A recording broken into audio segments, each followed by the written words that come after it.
আমরা 249 নিয়ে আলোচনা করব। এটা কিন্তু খুব টাফ ব্যাপার। আর ওষুধ প্রস্তুত পদ্ধতি এবং প্রয়োগ পদ্ধতি এবং এখানে অবজার্ভ, এই 3-4টে পয়েন্ট কিন্তু এখানে খুব সুন্দরভাবে আলোচনা করা আছে।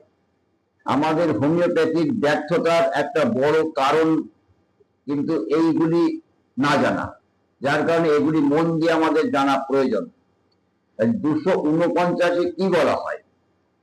একটি রোগীর জন্য প্রযুক্ত কোন ঔষধ যদি তাহার ক্রিয়া হয়, আমি ধারণা করলাম এই রোগীটা সালফারের এবং আমি সেই রোগীটাকে সালফার প্রয়োগ করলাম, এবং সালফার প্রয়োগ করার ফলে অর্থাৎ ওষুধ যদি তাহার ক্রিয়া ফলে, ওষুধ প্রয়োগ করার পরে ওই রোগের লক্ষণ সমষ্টির মধ্যে ছিল না এমন নতুন কষ্টকর লক্ষণ সমূহ উৎপাদন করে, অর্থাৎ সেই রোগীর মধ্যে ছিল না এমন কষ্টকর লক্ষণ, তার জ্ঞাতের মধ্যে ছিল না, আমার কেস রেকর্ডের মধ্যে নেই, এমন নতুন লক্ষণ যদি এসে উপস্থিত হয়, তবে সেই ওষুধটি প্রকৃত উপকার করিতে অক্ষম।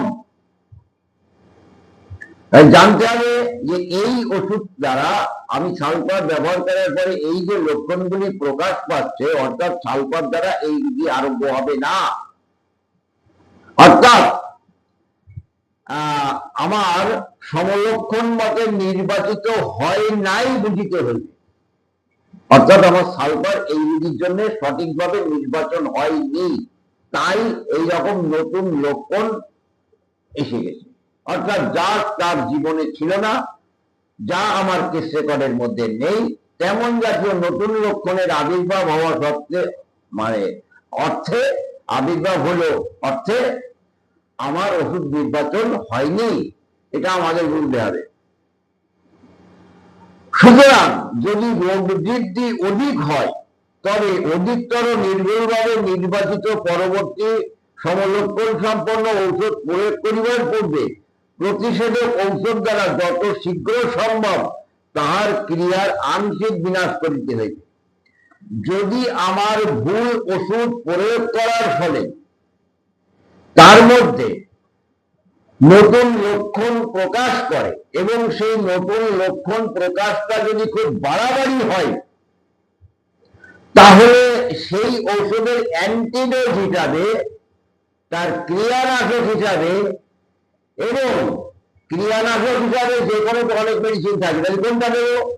যে লক্ষণগুলি নতুন প্রকাশ পেল তার সাথে সিমিলার করতে হবে এবং আমার পূর্বের নির্বাচিত ওষুধের অ্যান্টিডোট হবে, পূর্বের নির্বাচিত ওষুধের অ্যান্টিডোট হবে এবং নতুন লক্ষণ যেটা প্রকাশ করলো তার সাথে সিমিলার হবে। এইভাবে আমাদের দ্বিতীয় ওষুধ নির্বাচন করে প্রয়োগ করতে হবে। আচ্ছা, প্রয়োগ করিবার পূর্বে প্রতিষেধক ঔষধ দ্বারা যত শীঘ্র সম্ভব তার ক্রিয়ার আংশিক বিনাশ করতে হবে, অন্তত কিছুটা দমন করতে হবে। এবার দেখা যাচ্ছে ঘরে আমি আগুন জ্বালিয়ে দিলাম, দিয়ে আমি দমকলকে ডেকে নিয়ে সেই ঘরের আগুন নিভাবো, কিছুটা ক্ষতি তো হবেই, তাই বলা হচ্ছে আংশিক। আচ্ছা, কিংবা যদি ওই কষ্টকর লক্ষণ সমূহ অতীব তীব্র না হয়, যে নতুন লক্ষণ প্রকাশ হলেও আমার ভুল মেডিসিন ব্যবহার করার ফলে সেটা যদি তীব্র না হয়, তবে পরবর্তী ঔষধ অচিরে প্রদান করার কর্তব্য, সেখানে অ্যান্টিডোট করতে হবে, এই চিন্তা ভাবনা আর দরকার করে না, যাহাতে তাহা অনুপযুক্ত ভাবে নির্বাচিত ঔষধের স্থান অধিকার করতে পারে, অর্থাৎ অনুপযুক্ত ভাবে যে ওষুধটা আমার প্রয়োগ হয়েছিল তার জায়গাটা পরবর্তী নির্বাচিত ওষুধ গ্রহণ করে নেবে, যদি তীব্রতা কম থাকে, অর্থাৎ ভুল ওষুধ ব্যবহার করার ফলে যে মারাত্মক অবস্থা এসছে তারই অ্যান্টিডোট করতে হবে। যদি এরকম মারাত্মক কিছু না হয় কিন্তু ভুল ওষুধ প্রয়োগ হয়েছে আমি বুঝতে পারছি, তাহলে সেখানে অ্যান্টিডোটের প্রয়োজন নেই, নতুন করে নির্বাচিত ওষুধ প্রয়োগ করতে হবে। হইলে কি হবে? ওই ভুল ওষুধের জায়গাটাই তখন আমার নির্বাচিত মেডিসিনটা তখন ক্রিয়া করা শুরু করবে। এটা হচ্ছে 249 নম্বর অনুচ্ছেদ। তাহলে কি বললা আছে, ভুল ওষুধ ব্যবহার হলে কি হবে, ভুল ওষুধ ব্যবহার করার ফলে কোন লক্ষণগুলি প্রকাশ পাবে, ভুল ওষুধ ব্যবহার করার ফলে লক্ষণগুলির তীব্রতা হলে কি করতে হবে, এবং ভুল ওষুধ ব্যবহার করার ফলে লক্ষণগুলি প্রকাশিত লক্ষণগুলি যে তীব্রতা না হয় তাহলে কি করতে হবে। কতগুলি একটা সূত্রের মধ্যে কতগুলি প্রশ্ন এবং কতগুলি উত্তর কিন্তু লুকিয়ে আছে। তার নিশ্চয়ই বোঝা গেল ভুল ওষুধ প্রয়োগ করলে নতুন নতুন লক্ষণের প্রকাশ পাবে, তা সেই লক্ষণগুলি জীবনে সে কখনো অনুভব করে নাই আর কেস রেকর্ডের মধ্যে নেই। সেই লক্ষণগুলির তীব্রতা হলে অ্যান্টিডোজ করার মতো মেডিসিন চয়েস করতে হবে এবং প্রকাশিত লক্ষণের সাথে সিমিলারিটি করে। আর যদি ভুল ওষুধ ব্যবহার করার ফলে নতুন লক্ষণের প্রকাশ ঘটে এবং সেটা যে তীব্রতা না হয় তাহলে অ্যান্টিডোজ করতে হবে। এই চিন্তা ভাবনা বাদ দিয়ে নতুন ওষুধ নির্বাচন করতে হবে। সেই নতুন ওষুধ সেই পূর্বের সেই ভুল ওষুধের জায়গায় গিয়ে কাজ করা শুরু করবে। নিজের ভুলটা যদি আমরা নিজে উপলব্ধি করতে না পারি তাহলে আমাদের সংশোধন কে করে দেবে? চিকিৎসক আমি। আমরা সবসময় রোগীর ঘাড়ে দোষ চাপালে তো হবে না, আত্মসমালোচনা করা শিখতে হয়। অর্থাৎ আমার ভুল কোথায়, আমার ন্যায় কোথায়, অন্যায় কোথায়, উচিত কোথায়, অনুচিত কোথায়, আমি ঠিক করেছি কিনা, ভুল করেছি কিনা, এটা আমাকে উপলব্ধি করতে হবে। আর এটা উপলব্ধি করতে গেলে আমাকে যথেষ্ট জ্ঞানের পরিচয় দিতে হবে, অর্থাৎ জ্ঞান আহরণ করতে হবে, তাই অর্গানন করতে হবে। এইবার 285 দিয়ে আমরা কি পাই? বলা হচ্ছে আশু প্রতিকার প্রয়োজন এরূপ রোগের ক্ষেত্রে। অনেক সময় পেটের যন্ত্রণা, দাঁতের যন্ত্রণা, মাথার যন্ত্রণা, হঠাৎ পাতলা পায়খানা, বমি, আমাশয়, এই আশু মানে এক্ষুনি তাকে কিছুটা উপশম দিতে হবে বা উপকার করতে হবে। আশু প্রতিকার প্রয়োজন এরূপ রোগের ক্ষেত্রে 6, 8 বা 12 ঘন্টার পর রোগীর অবস্থা নির্ভুলভাবে তন্ন করিয়া অনুসন্ধান করিতে হইবে। তাহলে এখানে আমার জ্বর, আমাশয়, পাতলা পায়খানা, মাম্পস, গলা ব্যথা, মাথার যন্ত্রণা, তা সেখানে ওষুধ দিয়ে করে আমরা 1 মাস অপেক্ষা করবো না। তাই কি করব, এই আশু উপকার করা বা প্রতিকার করতে হবে। অর্থাৎ আশু মানে আশু শব্দের অর্থ তাৎক্ষণিক, তাড়াতাড়ি রোগীকে আরোগ্য করতে হবে বা উপকার করতে হবে। এই ধরনের মেন্টালিটি নিয়ে যখন আমরা ওষুধ প্রয়োগ করবো, 6, 8, 10 ঘন্টা বাদেই সেই রোগীকে আবার তন্ন করে পর্যবেক্ষণ করতে হবে যে আমার নির্বাচিত ওষুধ সঠিক হয়েছে কিনা, রোগী আরোগ্যের পথ ধরবে কিনা, রোগী তার মধ্যে স্বচ্ছন্দতা বোধ করছে কিনা। আচ্ছা, এইরূপ পর্যবেক্ষণশীল চিকিৎসকের যদি প্রতীকী হয়, শেষ প্রদত্ত ঔষধ তিনি অনুপযুক্ত ভাবে নির্বাচন করিয়াছেন। কারণ প্রতি ঘন্টায় যত কেন অল্প অল্পই হোক না, রোগীর অবস্থা স্পষ্ট ভাবে ক্রমশ মন্দ হইয়া আসিতেছে।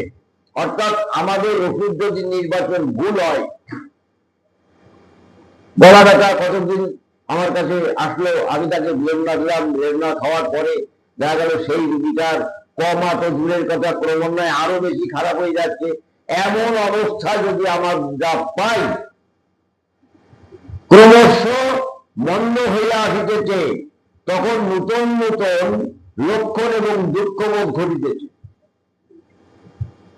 এই যে লক্ষণ ধরে আমি ওষুধ দিলাম সেই লক্ষণ নেই, এখন নতুন কষ্টকর লক্ষণগুলি আরো মারাত্মক হয়েছে, যে আরো রোগী খারাপের দিকে পৌঁছে যাচ্ছে। যদি এমন হয় কি করবো? আমার দ্বারা হবে না, অ্যালোপ্যাথি দেখান না। তার মানে তোমার মধ্যে অজ্ঞতা আছে, তোমার জ্ঞানের স্বল্পতা আছে, ওষুধ সম্বন্ধে জ্ঞান কম আছে, অর্গানিক সম্পর্কে জ্ঞান কম আছে, ওষুধ নির্বাচনের সিমিলারিটি সম্পর্কে জ্ঞান কম আছে, যদি এমন ঘটে তবে রোগের তাৎক্ষণিক অবস্থার সর্বাপেক্ষা সদৃশ ওষুধ নির্বাচন এবং প্রয়োগ করিয়া তার ভোগ সংশোধন করা তাহার পক্ষে কেবল সঙ্গত নয়, তার কর্তব্য। যদি এমন অবস্থায় রোগী প্রচন্ড বাড়াবাড়ি হয় তাহলে সঠিক ওষুধ নির্বাচন হয়নি, ওষুধ কাজ করছে না, রোগী ক্রমান্বয়ে খারাপ দিকে যাচ্ছে, সেই সমস্ত লক্ষণগুলি সংগ্রহ করে তখন নতুন ওষুধ নির্বাচন করে তাড়াতাড়ি সেই অবস্থাটাকে উপশমিত বা দমিত করতে হবে। এই তার জ্ঞানের দরকার, সিমিলারি দরকার। না আমি এখন দিয়েছিলাম কাজ করেনি, আমাদের দ্বারা হবে না, আপনি হসপিটাল চলে যান, মানে বলো আমার ব্যর্থতা, হোমিওপ্যাথির ব্যর্থতা নয়, আমার ব্যর্থতা, আমি পাচ্ছি না। দেখো সেই লক্ষণগুলি টোটাল আর্সেনিকের আছে, তাই আর্সেনিক ব্যবহার করলে তো কয়েক মিনিটের মধ্যে সেই রোগী স্বচ্ছন্দতা বোধ শুরু করবে। ভুল হতেই পারে, ভুল এক জিনিস, অজ্ঞতা আলাদা জিনিস। তাহলে আমাদের উচিত হচ্ছে ওষুধ প্রয়োগ করার পরে রোগী যদি মন্দীভূত অবস্থায় পৌঁছে যায়, আরো রোগীর খারাপ অবস্থায় হয়ে চলে যায়, যদি শেষ লক্ষণ ধরে, শেষ অবস্থার লক্ষণ ধরে আমরা কিন্তু তখন নতুন ওষুধ নির্বাচন করে প্রয়োগ করবো, তাহলে রোগী আরোগ্যের দিকে পৌঁছাবে। এবার ব্লেডটা অ্যাপ্লাই করলাম, গলা ব্যথা কমলো না, কিন্তু দেখা গেল 12 ঘন্টা বাদে রোগী যে লক্ষণ দিল হয়তো তখন দেখা গেল ব্লেডার লক্ষণ নেই, হিপার সালফারের লক্ষণ, তাহলে আমাকে হিপার দিতে হবে। তাহলে দেখা যাবে কয়েক ঘন্টার মধ্যে ওই রোগীর গলা ব্যথা কিন্তু আস্তে আস্তে প্রশমিত হয়ে গেল। তাহলে আমি এখন আমি আর পারলাম না, আপনি অ্যালোপ্যাথি দেখা, অ্যালোপ্যাথি গেলে তো কোনো গলার টনসিল কাটবে তো, অ্যান্টিবায়োটিক দেবে তো, পেন ক্লিয়ার দেবে তো, তাহলে রুগী কি আরোগ্যের দিকে যাবে, রুগী তো আরো খারাপের দিকে পৌঁছাবে। তাহলে আমার অজ্ঞতার ফলে যদি রুগী স্থানান্তরিত হয়, অন্য চিকিৎসায় গিয়ে দাঁড়ায়, তাহলে সেই রুগীর যদি ক্ষতি হয় দায়ী কে? আমার অজ্ঞতা, হোমিওপ্যাথি দায়ী নয়। আমাদের প্রয়োজন নির্ভুলভাবে ওষুধ নির্বাচন করা আর রোগীকে পর্যবেক্ষণ করা। তরুণ রোগে, কষ্টকর রোগে, মারাত্মক রোগে, যে ধরনের রোগগুলির নাম করলাম, তা সে অস্থির যন্ত্রণা মারাত্মক, দাঁতের যন্ত্রণা, মাথার যন্ত্রণা, পেটের যন্ত্রণা, জ্বর, কাশি, গলা ব্যথা, মাংস, টনসিল, হামের কষ্ট, পক্ষের কষ্ট, এই জাতীয় যে তরুণ রোগগুলি মারাত্মক কষ্টকর হয়, সেখানে ওষুধ প্রয়োগ করার পরে 6 আর 10 ঘন্টা প্রয়োজন অনুসারে এত সময় বাদে অবজার্ভ করতে হবে আমার নির্বাচিত ওষুধ প্রয়োগ ঠিক হয়েছে কিনা, সিমিলার হয়েছে কিনা, অর্থাৎ উপকারটা শুরু হয়েছে কিনা। যদি উপকার শুরু না হয় তাহলে শেষ লক্ষণ কি আছে সেই দেখে আমাকে পুনরায় ওষুধ চয়েস করতে হবে। ওই ব্লেডটা দিয়ে দিচ্ছি, গলা ব্যথা কমেনি, আরে এখন তো মাস্টার হতে পারে, হ্যাঁ, তাহলে এখন তো হিপার সালফার হতে পারে। তাহলে আমাকে নতুন করে নির্বাচন করতে হবে এই রোগীর জন্য বর্তমান কি ওষুধ প্রয়োগ হবে। আমরা ছেড়ে দিই আমাদের অজ্ঞতার কারণ, আমাদের মূর্খতার কারণ, কিন্তু প্রকৃত অর্থে যদি আমাদের মধ্যে জ্ঞান আছে তাহলে কিন্তু এই ধরনের রোগী আমাদের ছেড়ে দেওয়ার কোনো প্রশ্নই নেই। ঠিক আছে, থাক।